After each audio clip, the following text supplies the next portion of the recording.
திராவிட முன்னேற்ற கழகத்தின் தலைவர் மதிப்பிற்குரிய அண்ணன் ஸ்டாலின் அவர்களை, துணை முதல்வர் உதயநிதி ஸ்டாலின் அவர்களை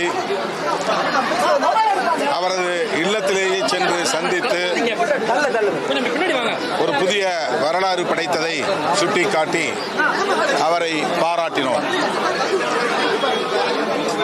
அதேபோல ஆதரவளித்த அனைத்து தோழமை கட்சிகளுக்கும், அதாவது காங்கிரஸ், விடுதலை சிறுத்தைகள் கட்சி, இடதுசாரிகள், இந்திய யூனியன் முஸ்லீம் லீக் உள்ளிட்ட கட்சிகளை சார்ந்த தலைவர்களை அவரவர் இல்லங்களில் சென்று சந்தித்து நன்றியை தெரிவித்தார்.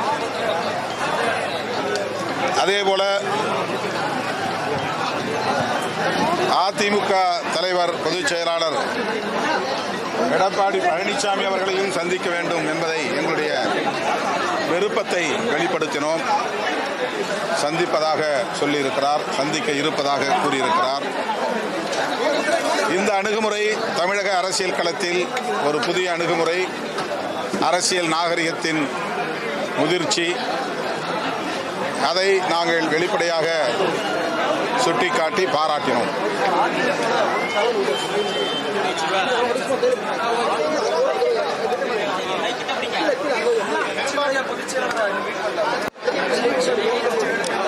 அதிமுகவில் நடைபெறுகிற உட்கட்சி பிரச்சனை, அதிலே நான் கருத்து சொல்ல இயலாது. இந்த அரசு, அதாவது முதலமைச்சர் ஜோசப் விஜய் அவர்களின் தலைமையில் அமைந்துள்ள அரசு நம்பிக்கை வாக்கெடுப்பில் வெற்றி பெற வேண்டும் என்கிற விழைவு அனைவருக்கும் உள்ளது. அந்த வகையிலே அவர்கள் அந்த முயற்சியை மேற்கொண்டிருக்கலாம். ஆனால் அதில் வேறு எதுவும் கருத்து சொல்ல எனக்கு உடன்பாடு இல்லை.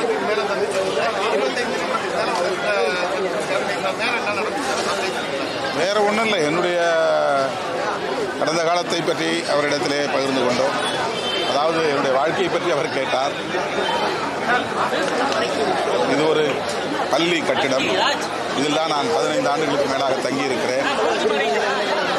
அதை பற்றி கருத்துக்களை பகிர்ந்து கொண்டோம், அவ்வளவுதான். அவருக்கு அரசமைப்பு சட்டத்தின் முகப்புரையை வழங்கினோம். அந்த முகப்புரையில் சொல்லப்பட்டிருக்கிற கோட்பாட்டை அவர் பின்பற்றும் வகையில்தான்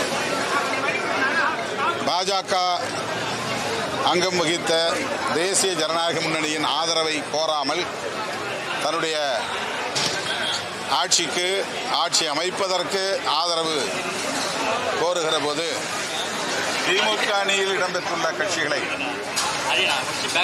அவர் அணுகினார், கடிதம் எழுதினார். அரசமைப்பு சட்டத்தில் செக்குலரிசம் என்பது உயிர் மூச்சு கோட்பாடு. அந்த வகையிலே அவருக்கு நாங்கள் இந்திய அரசமைப்பு சட்டத்தின் முகப்புரையை, அதாவது பிரியாம்பிள் ஆஃப் தி கான்ஸ்டிடியூஷன், அதை அவருக்கு ஒரு பரிசாக வழங்கியிருக்கிறோம்.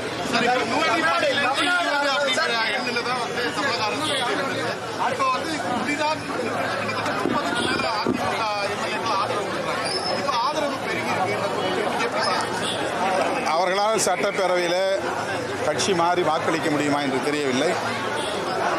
இன்னும் அதிகாரப்பூர்வமான அதிமுக என்பது திரு எடப்பாடி பழனிசாமி அவர்களின் தலைமையிலான அதிமுக என்றுதான் கருதுகிறோம். போட்டி அதிமுகவாக அவர்கள் விலகி அல்லது தனி குழுவாக இயங்கும் நிலையில் அவர்களுக்கு விப்பு கொடுப்பது யார், கொறடா ஆணை பிறப்பிப்பது யார் என்ற கேள்வி எழுகிறது. திரு எடப்பாடி பழனிசாமி அவர்களின் தலைமையிலான அந்த குழுவில் தான் அதிமுகவுக்கான கொறடா இருக்கிறார். அவர் 47 பேருக்கும் நாளைக்கு எப்படி வாக்களிக்க வேண்டும் என்கிற ஆணையை பிறப்பிப்பார். அதற்கு எதிராக இவர்கள் செயல்பட்டால் இவர்களுடைய வாக்குகள் செல்லுமா, இவர்களின் பதவி நீடிக்குமா என்கிற கேள்விகள் எல்லாம் எழுகின்றன. இந்த பேரவைத் தலைவர் தான் அதை முடிவு செய்வார். எனக்கு தெரிந்த வரையில் அவர்கள் பெரும்பான்மையாக இந்த கட்சியிலிருந்து ஒரு குழுவாக தனித்து இயங்கினாலும் கூட அவர்களுக்கான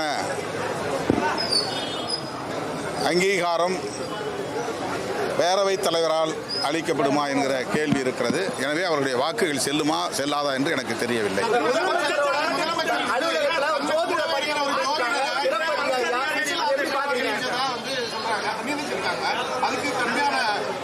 அவர் அந்த கட்சியிலேயே ஒரு பொறுப்பிலும் இருக்கிறார் என்று தெரிய வருகிறது. அவர் செய்தி தொடர்பாளர். ஆகவே ஒரு செய்தி தொடர்பாளருக்கு அந்த வாய்ப்பை தந்திருக்கிறார் என்று தான் நாம் கருதுகிறோம். அவர் கூடுதலாக ஜோசியமும் பார்க்கக்கூடியவராக இருக்கலாம். ஆனால் கட்சியில் அவர் செய்தி தொடர்பாளர் என்கிற அடிப்படையில் அந்த பொறுப்பு வழங்கப்பட்டிருக்கலாம். அதில் இப்போ நாம் ஒன்றுங்க இல்லை, ஜோதிடத்தை நம்புவது என்பது வேறு, மதவாத அரசியலில் ஈடுபாடு கொள்வது என்பது வேறு. ஜோதிடத்தை நம்புகிறவர்கள் எல்லாம் மதவெறி அரசியலை, வெறுப்பு அரசியலை பேசுவதில்லை. அவர் ஜோதிடர், ஆனால் அவர் அந்த கட்சியின் செய்தி தொடர்பாளர் என்ற தகவலும் உள்ளது. ஆகவே அந்த அடிப்படையில் அந்த பொறுப்பு வழங்கப்பட்டிருக்கலாம் என்று தான் நான் கருதுகிறேன்.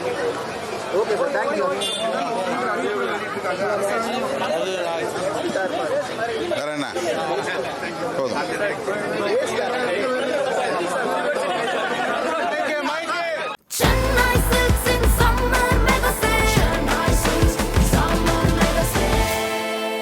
The Chennai Silks in Mega Summer Sale.